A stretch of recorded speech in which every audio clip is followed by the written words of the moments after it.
Le déroulement du Matan Torah, du don de la Torah, est décrit à 2 reprises dans la Parashat Yitro et dans la Parashat Mishpatim. À la fin de Parashat Mishpatim également.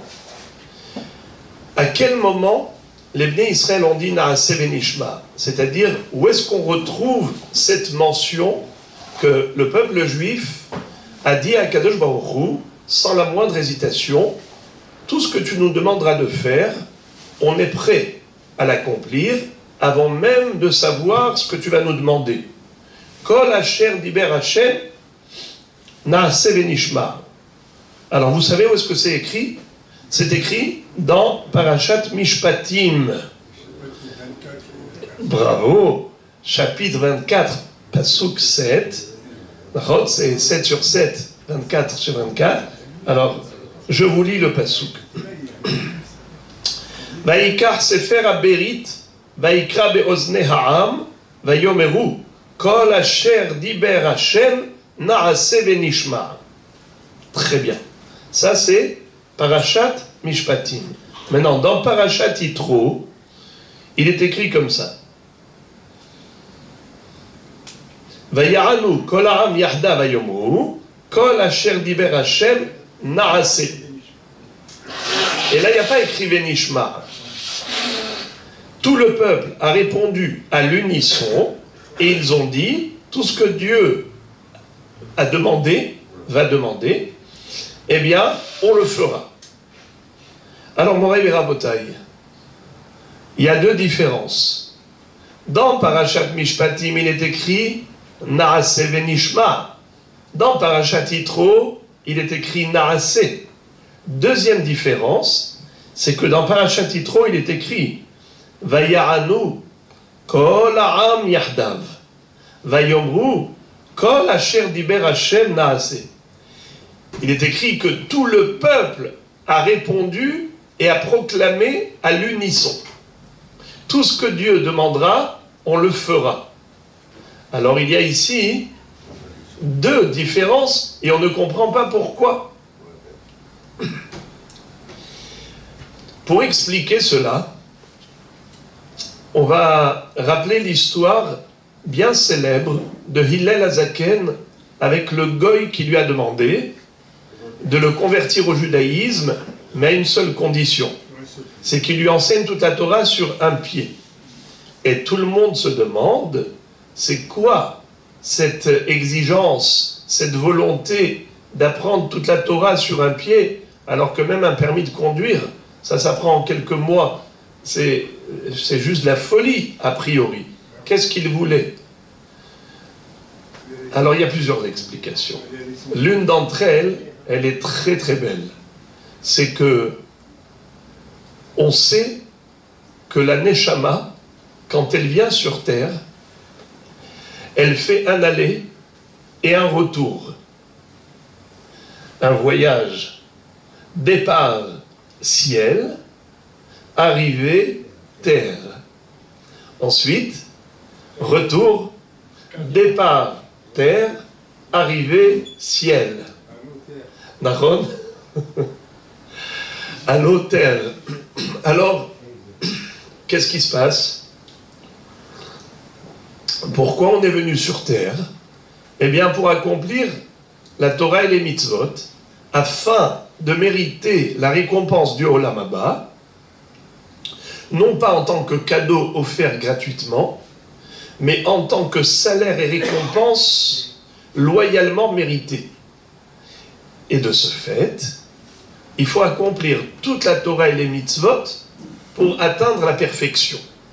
D'ailleurs, le nombre des mitzvot correspond au nombre des parties de l'être. Il y a 248 obligations et 365 interdictions. Il y a dans le corps humain 248 membres et 365 tendons, nerfs et ligaments. C'est-à-dire que chaque partie de l'être correspond à une mitzvah de la Torah. Et dans ce monde, on est comme le fœtus dans le ventre de sa mère. Le bébé à l'état prénatal, se prépare à naître dans un nouveau monde. Et tout cela, ce qu'il va vivre plus tard, c'est grâce à toutes les substances vitales qu'il a pu emmagasiner dans son corps avant de sortir du ventre de maman. C'est ce qui fait que le bébé s'est développé. Il a mangé de ce que sa maman ingurgitait, il a absorbé ce qu'elle a bu, et son corps s'est développé. Désormais, physiquement parlant, il est prêt à vivre dans un nouveau monde grâce à la préparation dans le monde du ventre maman.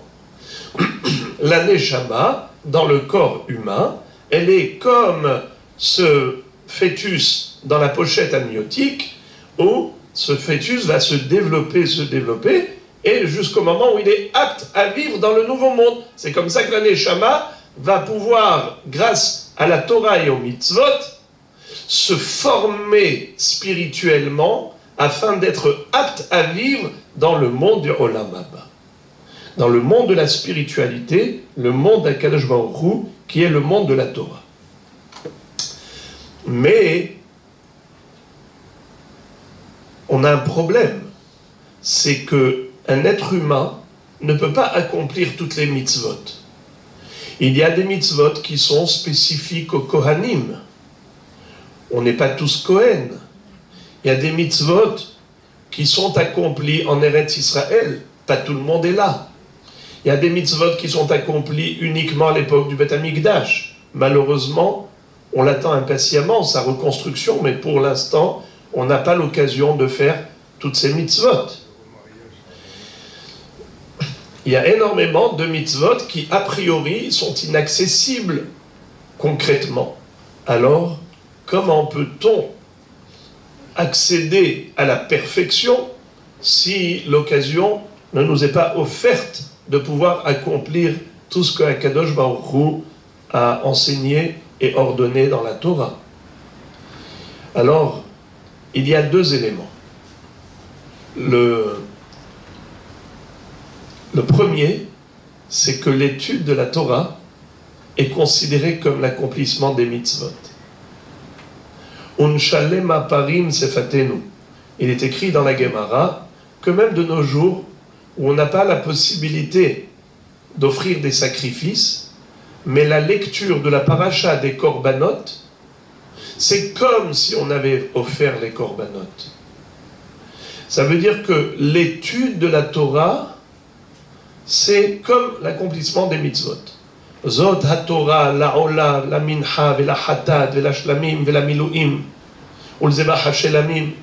Ça veut dire que nous lisons parashat ola, qui ilou écrivent ola. Et c'est pareil pour tout.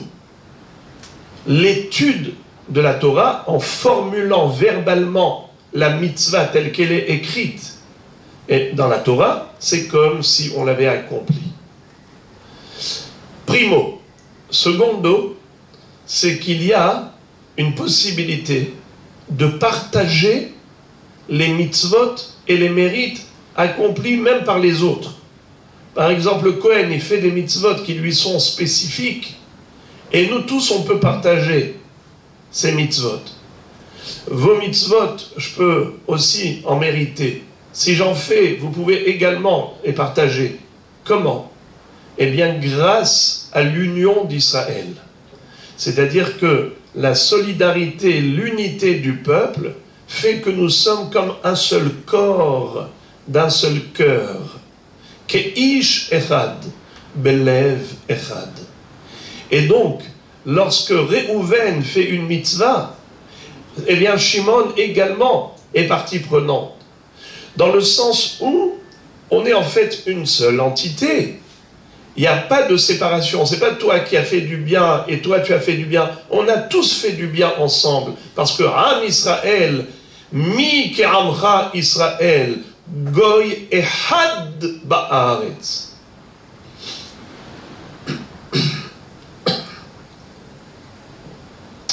Alors on va comprendre maintenant l'histoire du Goy qui a voulu se convertir au judaïsme et va dire à Hillel Hazaken: je voudrais me convertir, mais je voudrais apprendre toute la Torah sur un pied. Qu'est-ce que ça veut dire? Le pied, c'est le membre qui nous permet d'avancer. Grâce au pied, on avance, on va du point A au point B. Alors il lui a dit, du point A, qui est le ciel, au point B, qui est la terre, et du point B, qui est la terre, au point A, qui est le ciel. Je voudrais pouvoir accomplir toute la Torah et les mitzvot en un seul trajet. Car celui qui n'a pas fait ce qu'il fallait faire dans sa vie antérieure, Akadosh Baruch Hu lui en donne l'occasion de réparer et de compléter dans un Gilgul ultérieur. C'est ça, Torah Gilgulim.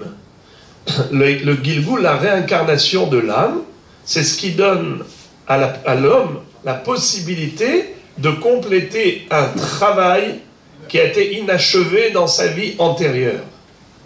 Mais qu'est-ce que dit ce goy? Il dit Lamedeni kol haTorah kula al regel achat.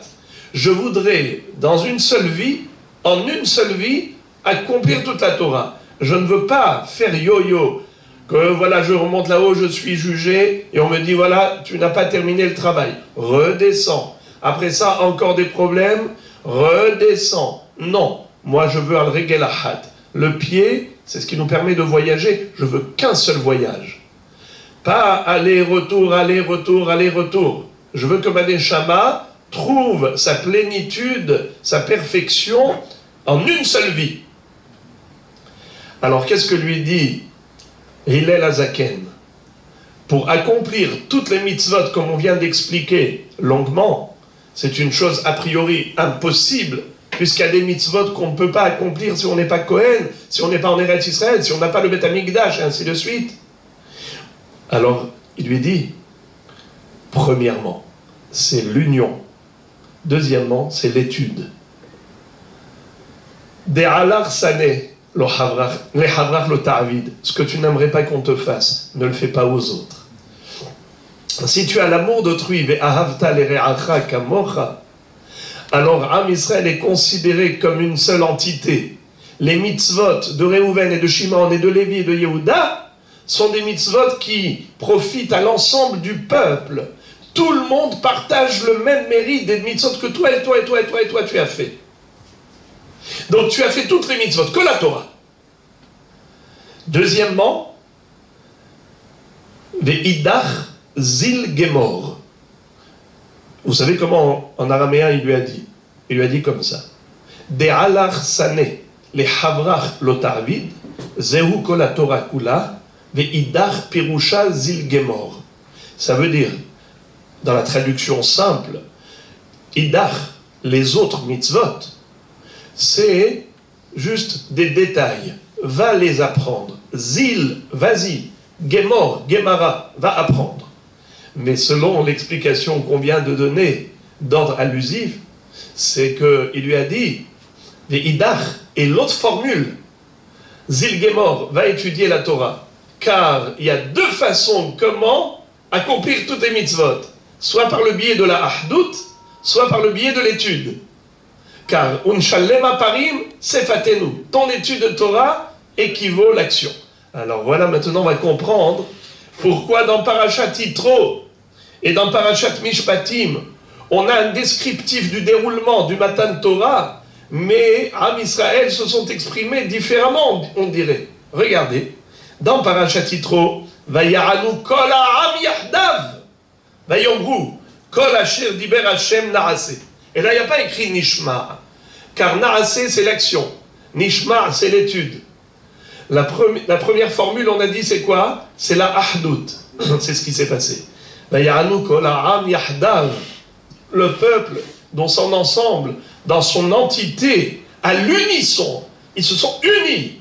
Vayomru kol asher diber Hashem na'aseh. Si on est unis, alors tout ce que Dieu a dit, on l'a fait. Mais comment je l'ai fait?